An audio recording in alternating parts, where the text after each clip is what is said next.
It's a gloomy day in Istanbul. It's a perfect day for pizza. And since I publish Instagram stories with pizza in various countries, a few people ask me what's my pizza dough recipe. Let's make a pizza today, and I'm gonna show you the ingredients, the method to make a very smooth dough without any tools and in any country you go. But first, let's go to the supermarket and get some of the ingredients, and I'll show you a little bit the supermarket situation in Istanbul. Consider the prices are €1 is about 36, 37, 37.5. So as you can see, it's not super cheap, the tomatoes. Salad, it's about €2 for this salad. Some of the leafy salad is not too bad. This is a bunch of rocket. Is 16 liras, so 50 cents. These could be very expensive. This is, for example, 70. It's like €2. Here they have cheese. Cheese is quite expensive, as you can see. They have loads of fresh cheese that is like similar to mozzarella. You see it in different shapes. Here there is a little bit of fish. Some days there is more than other. These are organic eggs, for example, for 10 eggs, about €3. Meat also can be quite expensive. You can see the price per kilo. But now what's most important for us, we need to buy the flour. Which flour do you buy in a country that you don't know? So we need a strong flour for the pizza. A strong flour is a flour that has between 11.5 and 13 grams of protein. For example, this one has 11.1, and it's one that I tried, and it's not too bad. I don't understand. Nasıl? Close. Close? Yes. Who are you? So I got kicked out from Migros. You cannot film. So I'm in a different supermarket. But yeah, we need flour, 11.5 to 13%. It's a strong flour for pizza. Then we need yeast. We need beer yeast, and that's good. Mozzarella. Here they don't have the mozzarella that they have in Migros, but yeah, we need also mozzarella. And the last thing we need is sauce. And you need to have something very simple that is not cooked too much. Salt, extra virgin olive oil, flour, beer yeast, and water. That's all we need. Tools that we need is a bowl where you can mix all of that, a spoon, and a container, a plastic container. I only have this big one. Obviously it's too big, but this is what I have. If you have a smaller one, it's probably better. But the size of the container, as long as it's not too small, it's okay. And the scale. If you don't have a scale, it doesn't matter. If you buy a half a kilo or 1 kilo box of flour, you can see exactly if you need 500 grams and you bought 1 kilo, you use half of it, more or less, than if it's a little bit more or a little bit less. The salt also, you can Google or ask ChatGPT how many grams in a spoon, and you can use it like that. The same, the oil. The yeast is a little bit, you have to be a little bit more careful, but if it's 1 gram or 1.5 grams, it doesn't really matter. If you don't have a scale, how do you do it? Well, if you buy a little box that has 25 grams, you divide it in two, you have 12.5. Then you divide it in two and you have 6 grams, and then 3, and then 1.5, and there you go, you have 1 gram eventually, more or less. Water as well.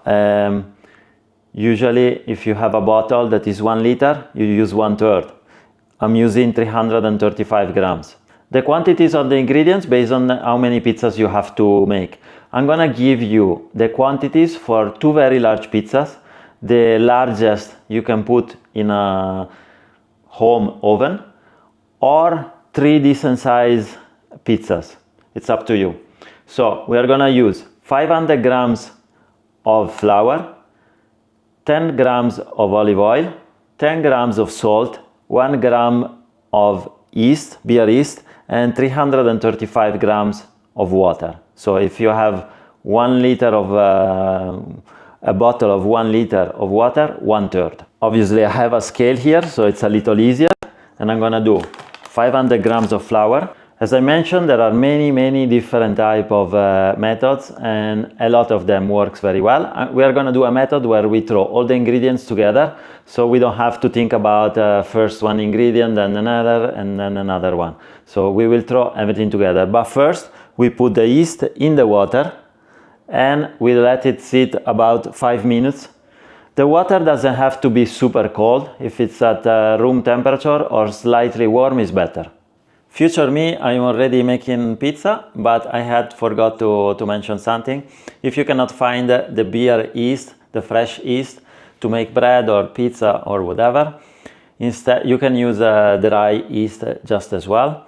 Just put a little bit less. Instead of 1 gram, you put 0.75 gram. So you need a little bit less if it's dry. So we wait 5-10 minutes for the yeast to dissolve in the water. Meanwhile, the ingredients, 500 grams of flour, and then we add the salt.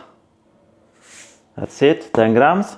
And we add 10 grams of oil as well. Now we mix a little bit the water, and you see that the yeast dissolved in the water, and we pour it into our flour. And we basically start mixing the flour a little bit, very easy. And once it gets a little tougher, we try to mix it from the external part and going inside like this. Don't have to worry too much at this stage, but the idea is to grab it from the external part and push it inside.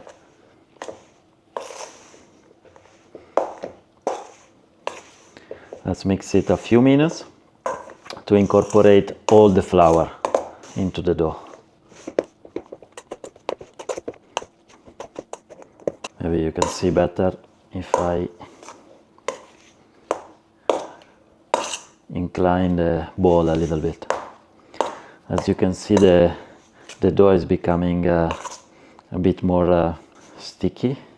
So after a few minutes of mixing the ingredients with the spoon, our dough is ready for the first rest. It needs to rest 15 minutes. Now put the timer on your phone, cover the dough, and let it rest for 15 minutes. You can cover it with a cloth like this. You wet it and you cover it. If you don't have it, you can use some kitchen film. It works just as well, so I'm gonna use it as well. You can also just cover the dough like this. 15 minutes later. We remove our cover, we leave it here. Maybe put our hand in the flour, so the dough is not gonna stick. It will be sticky, don't worry, you're not gonna die if some dough sticks to your hand. So as you can see now, it's still a bit rough. So we will do a little bit of kneading, and it will get smoother and smoother. We want to grab it from the bottom and fold it in the center. And we kept doing this movement for a few minutes. So decisive, tack. You do this, it's sticky, as you can see. Now, it's a bit hard for me because I need to incline the ball so you can see it, but you got the idea.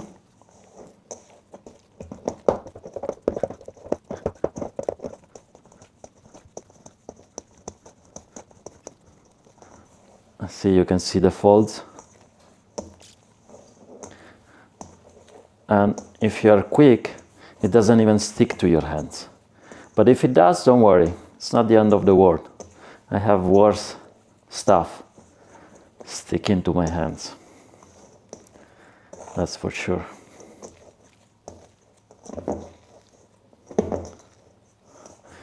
Now, you see, it's much smoother than what we started with. So we do this 2, 3, 4 minutes, I don't know. I get tired very quickly, but yeah, you don't need to do it too long, like 2-3 minutes, and it's enough. Now it's already so much smoother, and it will get smoother as well. All right, I think now the dough is ready for another rest, and we cover it again. This time we put the timer 10 minutes. 11 minutes later. We remove the cover. We put both our hands in the flour, because now we use both hands. So again, if you're very quick, it's not gonna be sticky. So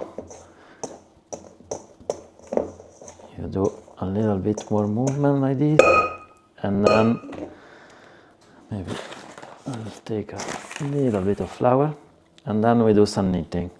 How's the kneading? Who knows? I'm not a baker, you know, but you try to put in the middle and you turn. It will be a bit sticky. Make sure that the table is also clean. You can also do folds like this. If you don't know what to do, just keep folding it. You can also like fold it and then pull it. Do this, you keep folding and it gets smoother and smoother. So if you don't know what to do, just fold it. You fold and you fold and you fold. Otherwise you do something like this. At some point you can check if the dough needs some more resting. When you put your finger and it doesn't leave a mark like that, you might need to stop for like 10 minutes. But you can fold like this. Look, very simple. Folding. So you don't need to be an expert. And it will get smoother and smoother. And see, it's a bit sticky, and who cares? Yeah? Or I usually do this way, and then I do this way. But you have to do it a couple of minutes, 2-3 minutes, otherwise then the dough gets stressed and it's not good. So let's do it 2-3 minutes, it gets smoother. Now you see it's a little smoother. Again, I don't know what I'm doing, but it's okay. And you fold it always inside. So this way is smoother. And yeah, you keep folding it. And now we kind of close it. And now we wait 10 minutes again, because we stress the dough a little bit too much. We cover it again. 11 minutes later. It's the last 10 minutes. I could have finished the dough even before, but it was a bit stressed. So we let it rest a little bit. Let's put a little bit of flour on our hands. And now the dough is finished basically. We do the last little bit. You know, you can fold it gently.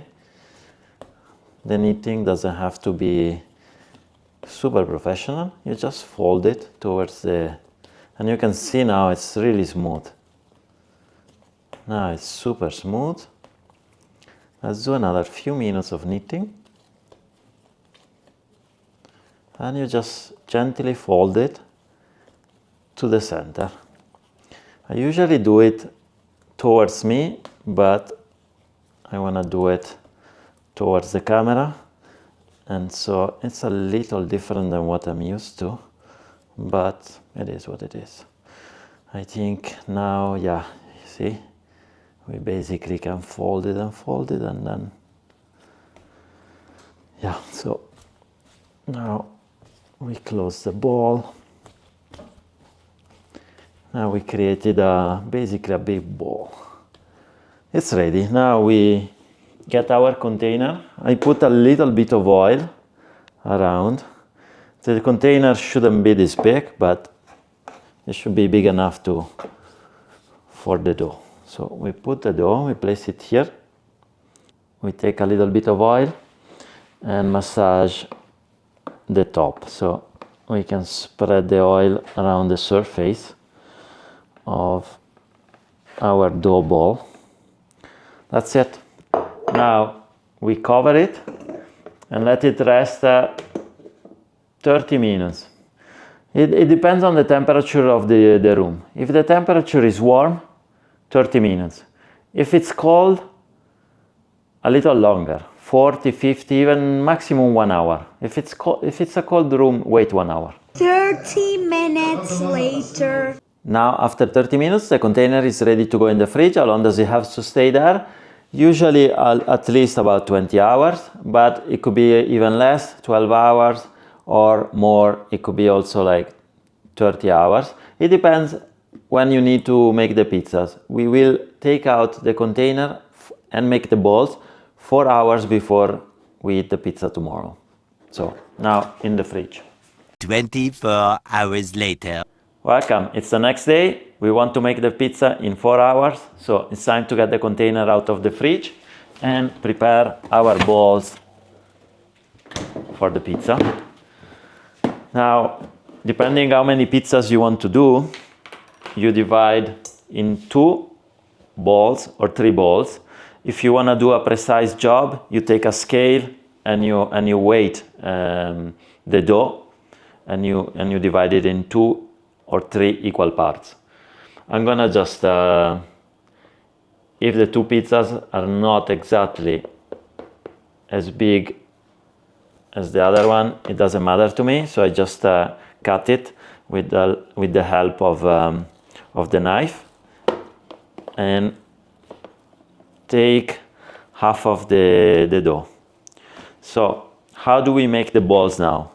Again, very simple, just fold it like this. I'm sure there are better techniques, but this works for me.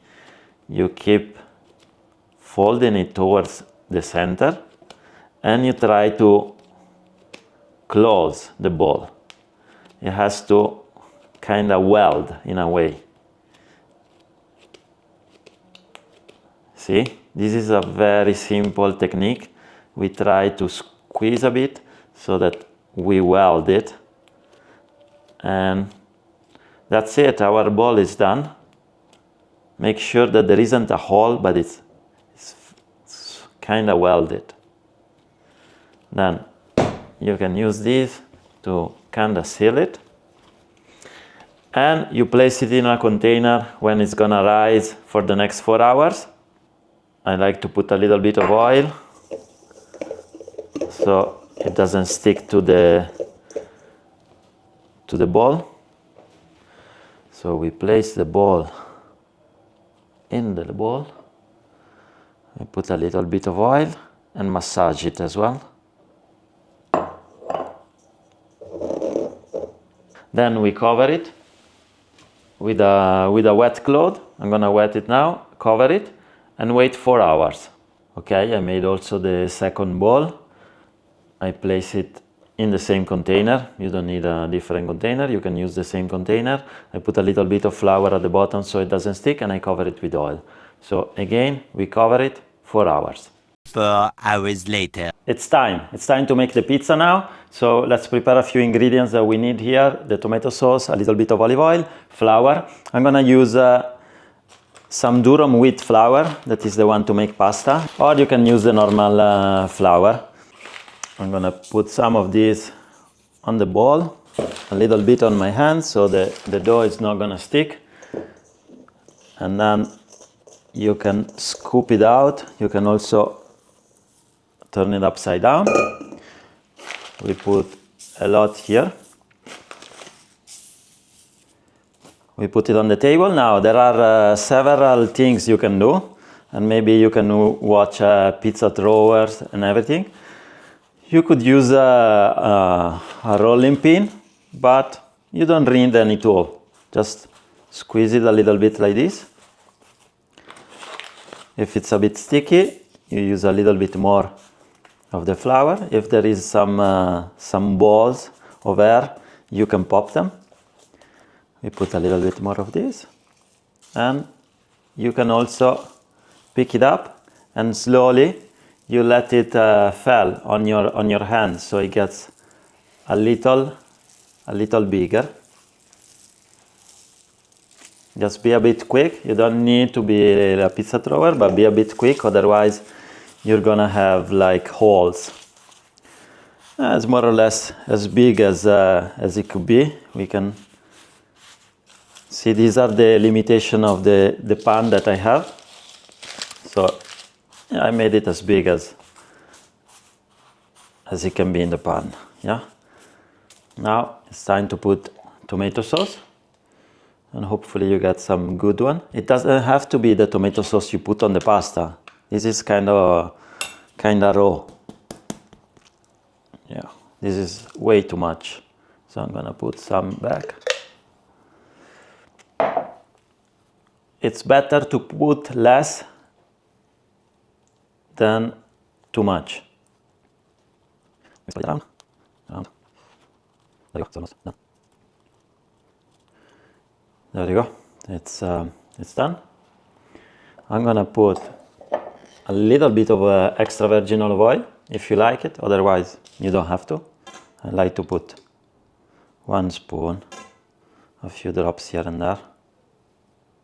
It doesn't have to be too oily, a little bit, 1 spoon is enough. Now we take one pan and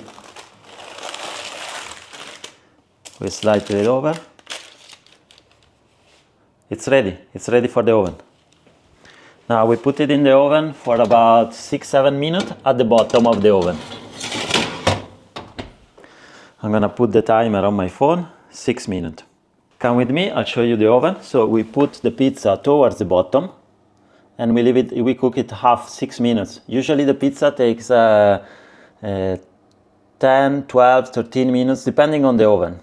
Every oven is a little different, the temperature is a little bit different.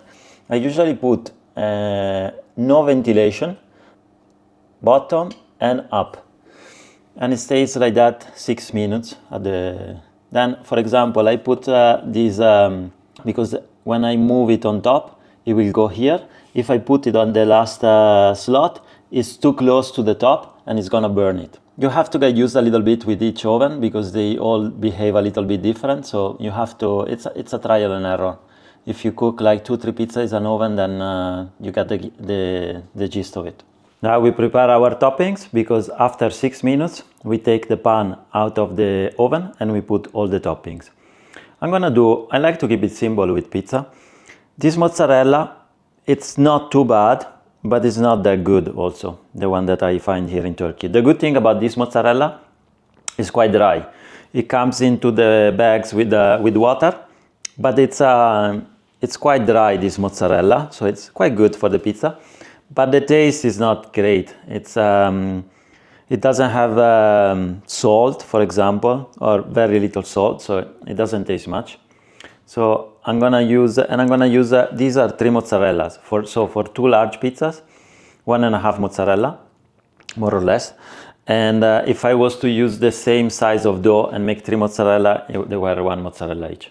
I'm gonna do some chips of Parmesan cheese or Grana Padano to give it a little bit. It's a little bit more flavorful. It's a little bit more salty. So I'm gonna balance out the fact that this mozzarella doesn't taste much.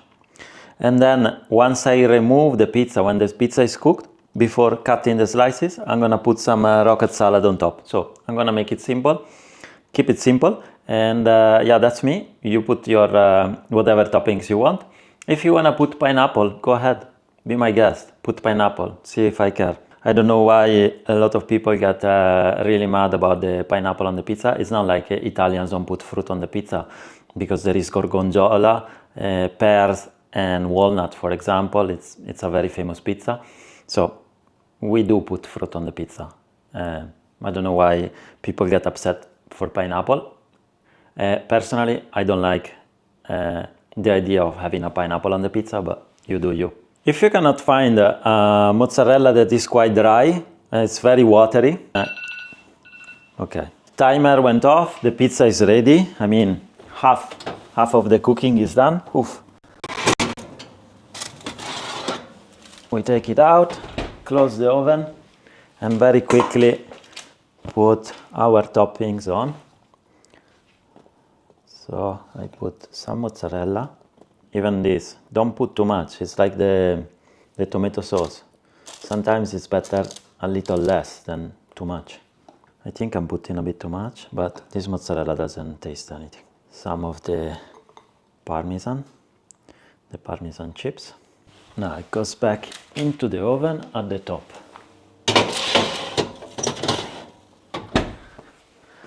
Now I'm gonna put the timer again, 6 minutes, and then I'll check. I might cook it 1 minute longer, it depends.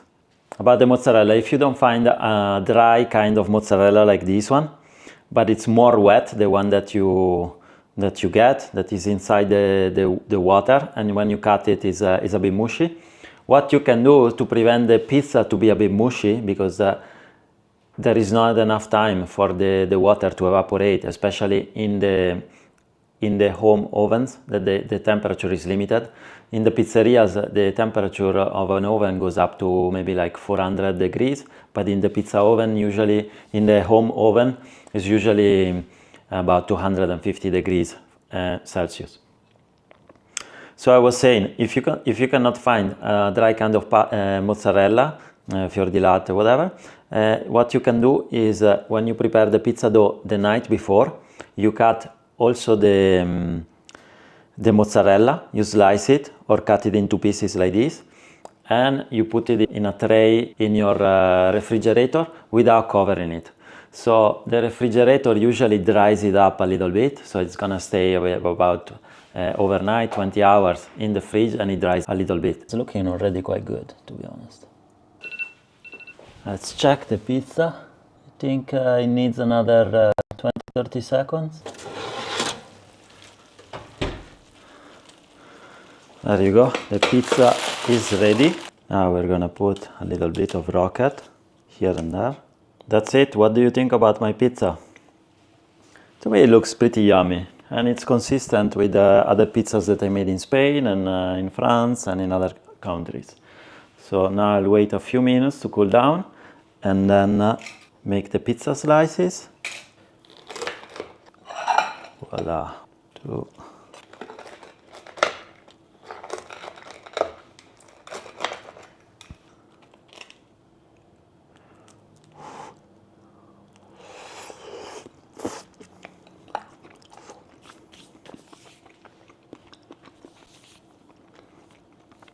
Still a bit hot, but it's good.